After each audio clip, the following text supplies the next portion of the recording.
She just talks all day. That was my 6-year-old daughter's wisdom when she'd spent the day at work with me. It was the answer she gave her brothers when they asked what my job was. She just talks all day. Her naivety, albeit endearing, but maybe just a bit brutal, also worried me, because had she inadvertently raised a really critical insight in today's productivity challenges. Think about your typical working day. Is it packed with creativity, innovation, and strategic deep work? Or is it a bit overloaded by talking about the work? The work that's been done, has to be done, needs to be done, should have been done, we don't know how to do, we don't have the budget to do. If that sounds a bit familiar, you're really not alone. In 2024, Grammarly believes we spent 88% of our working time communicating. Employees everywhere are complaining of their relentless schedules of back-to-back virtual meetings. And they're not wrong to, because we're spending nearly 3 times as much time in meetings as we did before the pandemic. Our channels and our inboxes have become our things to do lists, forcing us to spend our time composing, writing, reading, digesting, and interpreting a frenetic stream of messages. The University of California believes we now process 34 gigabytes of information every day, the equivalent of 2 books or 16 movies. We are drowning in communication. To answer my children's question about what my job is, I've spent the last 3 decades helping organizations elevate their communication so that they can engage and inspire their workforces, unlock better performance and results, and improve their workplace culture, making their workplaces fairer, healthier, and happier for everyone. What's causing this overload of communication? It would be really easy to blame the plethora of channels and tech and platforms that we have today. But my problem with that is that if we do, we probably also need to blame things like the humble microwave for some of our unhealthy eating. I'll explain myself. We know that living on microwave ping dinners wouldn't be a healthy diet. But we also appreciate that our relationship with communication is complicated, and our drivers are more than just speed and convenience. Our relationship with communication is also complicated. And I think we already know that a healthy comms diet isn't 11 back-to-back virtual meetings, a conveyor belt of messages distracting us for 8 hours solid, followed by trying to cram our best work into a few evening hours when the pinging stops. And yet so often, this is the reality. So what's causing this? I would like to share with you today the 8 most common human drivers that I see in organizations all over the world. I see these in organizations big and small, surviving and thriving. See if you recognize yourselves and your colleagues in any of these. We communicate because of passion, because we're conscientious and we want to do a great job.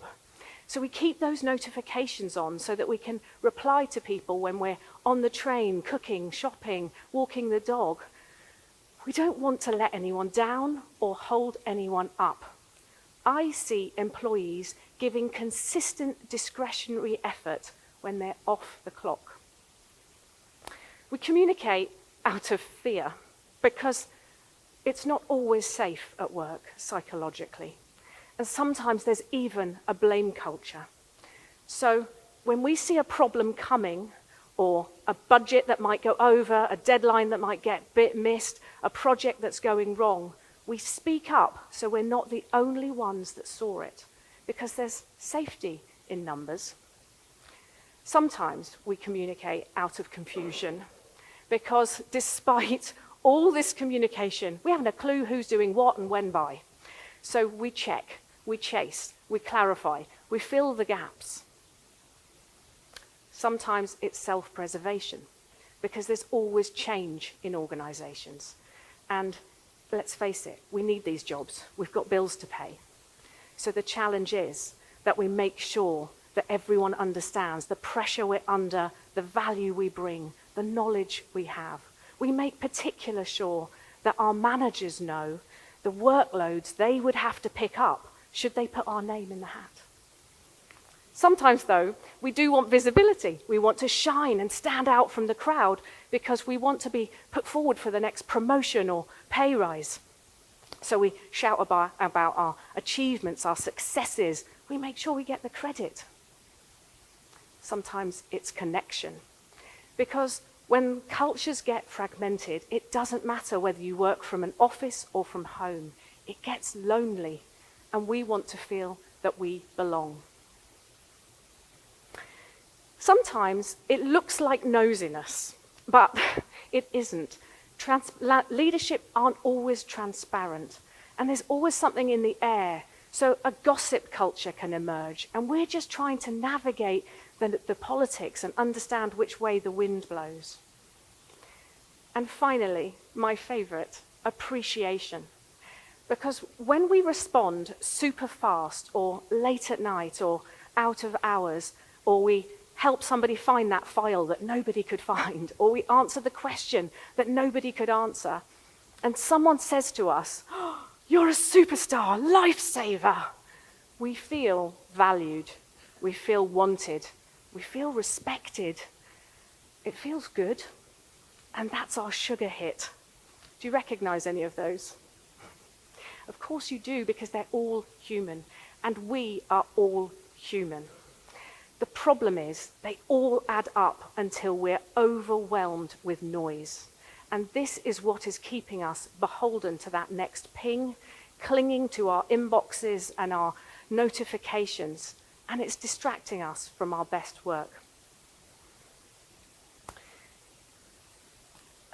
There's no doubt that this is a complex challenge, but you'll see now why I struggle to lay all the blame at the tech company's door. Now, don't get me wrong, they're not innocent in all of this. Just like the food manufacturers do put more sugar in those microwave ping dinners, the tech companies know exactly what they're doing with those pings, with those 3 little mesmerizing dots when someone's when someone's typing, and they wink at us, and those red notifications that we get rid of, and they just come straight back, right? So there's no doubt this is complex, but it's something I feel really strongly that we need to call time on sooner rather than later. Because as businesses, do we really want to spend 88% of our precious payroll pushing information around, creating decision paralysis, letting accountability slip through the cracks, and eroding our culture? Imagine if we spent even a fraction of that time on product development and research, keeping up with technology and putting AI to great use, accelerating our sustainability progress. And as employers, do we really want 80% of our employees to be at risk of burnout from all this overwhelm? Because that's what Mercer's Global Talent Trends report suggests is already happening. And as a generation, do we really want to look the next generation in the eye and say, we really couldn't fix this chaos? I really don't. And that's why I've been on a mission to help organizations create a healthier relationship with communication. So how do we create a healthier comms diet? Well, here's some great news. We've already spent decades and billions understanding how to adopt healthier eating habits and lifestyles. So there's loads we can learn from the food industry and some really great parallels. Let me explain.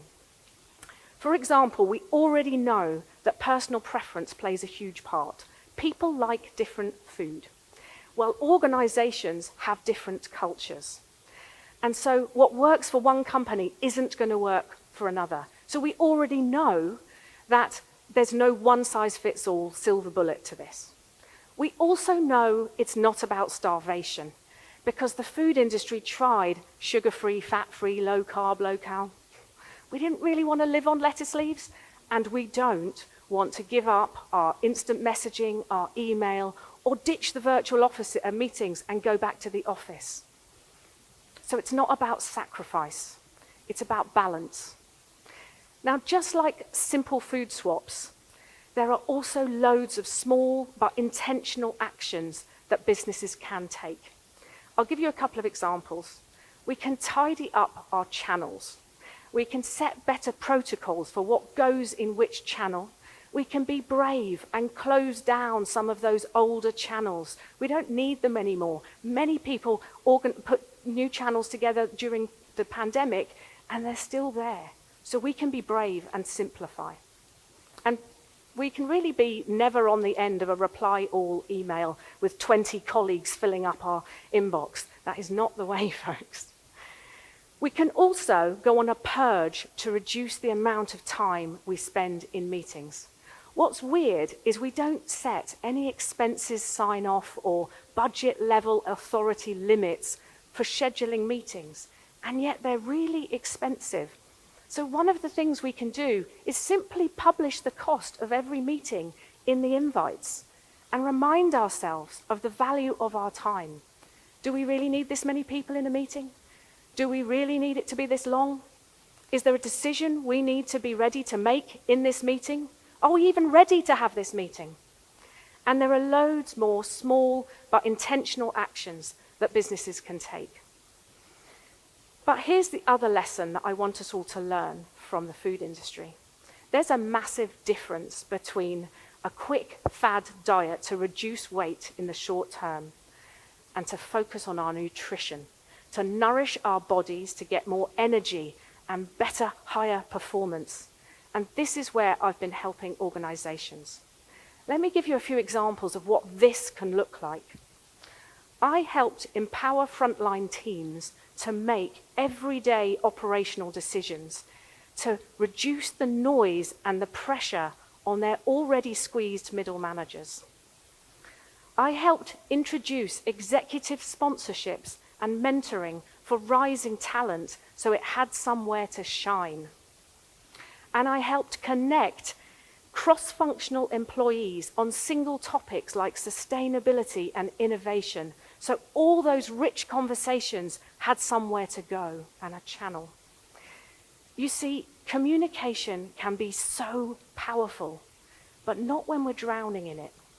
So here's the thought I want to leave you with today. Tech is evolving fast, faster than we can even predict. And it's already doing more and more for us. It's starting to compose and summarize and read our messages and our communication. But on its own, that is not going to make it easier or quieter for us. Humans, on the other hand, are much more predictable. And in an uncertain world of constant change, that's actually a relief, because it means we already have all the insights we need to fix this problem. We just have to act on it. The real opportunity lies in making better choices, building better habits, and nourishing better cultures. I don't think my daughter was far off in her observation. We might not talk all day, but we certainly talk too much of it. And that isn't sustainable. So if you agree, I would love you to join me in my mission of cutting through the noise so that we can do our best work, because that's what the world needs of us right now. Thank you.